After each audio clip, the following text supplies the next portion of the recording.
हिंदू बौद्ध जैन धर्मों के अलावा दुनिया के कई इलाकों में स्वास्तिक के चिन्ह का बहुत महत्व है। कोई भी अच्छे काम को आरंभ करने से पहले हिंदू धर्म में स्वास्तिक का चिन्ह बनाने के बाद ही काम को शुरू किया जाता है। पर ये स्वस्तिक का चिन्ह इतना लाभदायक क्यों है? ये चिन्ह असल में क्या दिखता है? इस स्वास्तिक चिन्ह का आकार कहाँ से लिया गया है? आज की इस वीडियो में स्वास्तिक के बारे में ऐसी रहस्यमय जानकारी देने वाले हैं जिसे आपने पहले कभी नहीं सुनी होगी, और हर एक सनातन धर्मी को स्वास्तिक के बारे में ये जानकारी जरूर होनी ही चाहिए। तो इस वीडियो को अंत तक जरूर देखें। सनातन संस्कृति का परम मंगलकारी प्रतीक चिन्ह स्वास्तिक अपने विलक्षण है। स्वास्तिक का मतलब स्वस्तिक को सुख एवं पीड़ा का मिश्रण योग समझा जाता है। यहाँ तु का अर्थ है शुभ और अति का मतलब होता है होना। संस्कृत व्याकरण के अनुसार तु एवं अति को जब जोड़ दिया जाता है, जो नया शब्द बनता है वह है स्वास्तिक, मतलब शुभ हो, कल्याण हो। और स्वास्तिक का मतलब होता है कल्याण करने वाला। भारतीय संस्कृति में स्वास्तिक चिन्ह को विष्णु, सूर्य, सृष्टि चक्र तथा पूर्ण ब्रह्मांड और वैकुंठ का चिन्ह समझा गया है। कुछ विद्वानों ने इसे गणेश का चिन्ह समझकर इसे पहला वंदनीय भी कहा है। यह मांगलिक चिन्ह पुराने काल से पूरे सृष्टि में व्याप्त रहा है। अत्यंत पुरातन काल से ही भारतीय संस्कृति में स्वास्तिक को मंगल प्रतीक कहते हैं। विघ्नहर्ता गणेश की उपासना धन, वैभव और ऐश्वर्य की देवी लक्ष्मी के साथ भी शुक्ला स्वास्तिक तथा बही खाते की पूजा की परंपरा है। इसे भारतीय संस्कृति में विशेष स्थान हासिल है। इसीलिए जातक की कुंडली बनाते समय या कोई मंगल व शुभ काम करते समय सबसे पहले स्वास्तिक को ही बनाया जाता है। हिंदू धर्म के अलावा दुनिया के कई कोनों में इसका इस्तेमाल कई हजारों सालों से चलता आ रहा है।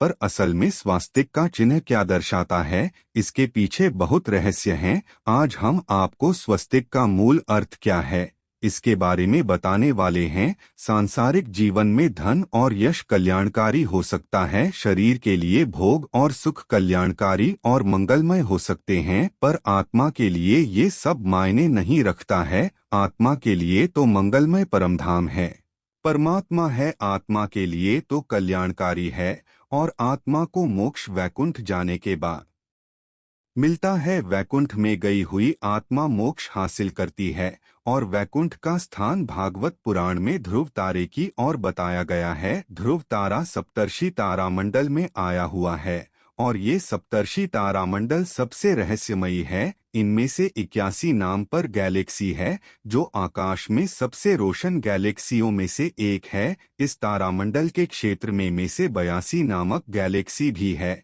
जिसे अपनी आकार की वजह से शिकार गैलेक्सी भी कहते हैं। कुल मिलाकर सप्तर्षि तारामंडल में लगभग 50 गैलेक्सियां देखी जा चुकी है। आप सोच रहे होंगे कि स्वास्तिक के बारे में बताते बताते हम गैलेक्सी के बारे में क्यों बता रहे हैं, पर स्वास्तिक का रहस्य इस तारामंडल में ही छुपा है।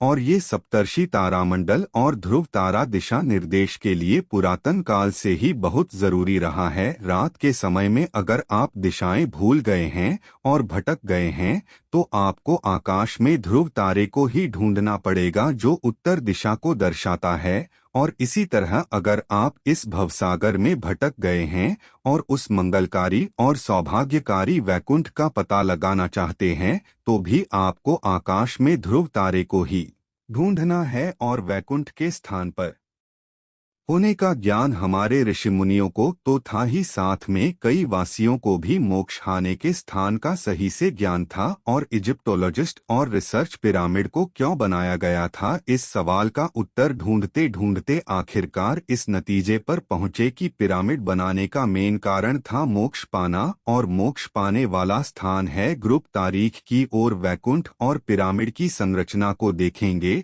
तो आप देखेंगे कि किन चैम्बर में से एक चैप्टर 30 डिग्री एंगल से इस तरह से निकलती है, जो सीधे ध्रुव तारे की ओर सही से जुड़ती है। इसको बनाने का मकसद था इनकी आत्मा को सीधे परमधाम में मोक्ष मिल सके। और ऐसा सिर्फ हम ही नहीं कह रहे हैं, पर जेरेमी एडलर नाम के एक विशेषज्ञ ने भी अपनी किताब Germanic wisdom in the pyramid text में इसे अच्छे से समझाया है। तो आप समझ सकते हैं कि पुरातन काल में ध्रुव तारा और सप्तर्षि तारामंडल कितना जरूरी था। अब आकाश में मोक्ष पाने वाले इस मंगलकारी और सौभाग्यकारी धान का पता लगाने के लिए आपको सप्तर्षि तारामंडल और ध्रुव तारे को ढूंढना होगा। और सप्तर्षि तारामंडल को कोई भी आसानी से ढूंढ सकता है। सप्तर्षि तारामंडल 7 तारों का समूह है और उसके पहले 2 तारों की सीट नहीं देखेंगे तो आपको ध्रुव तारा दिखाई देगा। और यह सप्तर्षि तारामंडल वर्ष में अलग अलग मौसम में हमें अलग अलग स्थान पर दिखाई देता है। वसंत के मौसम में यह तारामंडल ध्रुव तारे से ऊपर की ओर दिखाई देता है। शीतकाल में यह तारामंडल ध्रुव तारे से पूर्व की ओर दिखता है। शरद ऋतु में यह तारामंडल ध्रुव तारे से क्षितिज की ओर दिखता है। और ग्रीष्म ऋतु में यह था मंडल ध्रुव तारे से पश्चिम की ओर दिखता है। और वह आप देखेंगे कि यह जो आकृति बन रही है वह स्वस्तिक की बन रही है। अब आपको समझने में कोई मुश्किल नहीं होगी कि स्वस्तिक की 4 भुजाओं को क्यों 4 दिशाओं का रूप दिया गया है और स्वस्तिक के केंद्र को क्यों विष्णु का स्थान बताया जाता है। पुरातन काल में प्रतीकों का बहुत ज्यादा उपयोग किया जाता था, यहाँ तक कि पुरातन काल की भाषा भी प्रतीकों से बनी हुई है। और आकाशीय नक्षत्र को भी कोई ना कोई वस्तु का प्रतीक समझ गया है। इसी तरह स्वास्तिक भी मोक्ष पाने करने वाले वैकुंठ का चिन्ह है। भगवान विष्णु और वैकुंठ का चिन्ह होने के कारण स्वास्तिक को परम मंगलकारी और सौभाग्य समझा जाता है। अब हम आपको स्वस्तिक के बारे में बाकी कई तरह की व्याख्या की गई है, इसके बारे में बताने वाले हैं। हिंदू मान्यताओं के अनुसार यह रेखाएं 4 वेदों ऋग्वेद, यजुर्वेद, अथर्ववेद और साम का चिन्ह है।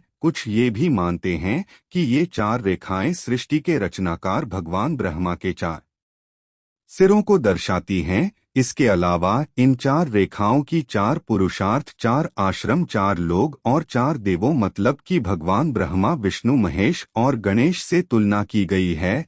हिंदू धर्म में समझा जाता है अगर स्वास्तिक की 4 रेखाओं को भगवान ब्रह्मा के 4 जिलों की समान समझा गया है, फलस्वरूप मध्य में मौजूद बिंदु भगवान विष्णु की नाभि है जिसमें से भगवान ब्रह्मा प्रकट होते हैं। स्वास्तिक की 4 रेखाएं एक घड़ी की दिशा में चलती है जो संसार की सही दिशा में चलने का चिन्ह है। बौद्ध धर्म में स्वास्तिक, हिंदू धर्म के अलावा स्वास्तिक का और भी कई धर्मों में जरूरी है। बौद्ध धर्म में स्वास्तिक को अच्छे नसीब का चिन्ह समझा गया है। यह भगवान बुद्ध के पद चिन्हों को दिखाता है, इसलिए इसे इतना पवित्र समझा जाता है। यही नहीं, स्वास्तिक भगवान बुद्ध के दिल, हथेली और पैरों में भी अंकित है। जैन धर्म में स्वास्तिक, वैसे तो हिंदू धर्म में ही स्वस्थ के उपयोग को सबसे उच्च समझा गया है, पर हिंदू धर्म के जैसा ही महत्व स्वास्तिका जैन धर्म में भी है। जैन धर्म में यह 7वें दिन का चिन्ह है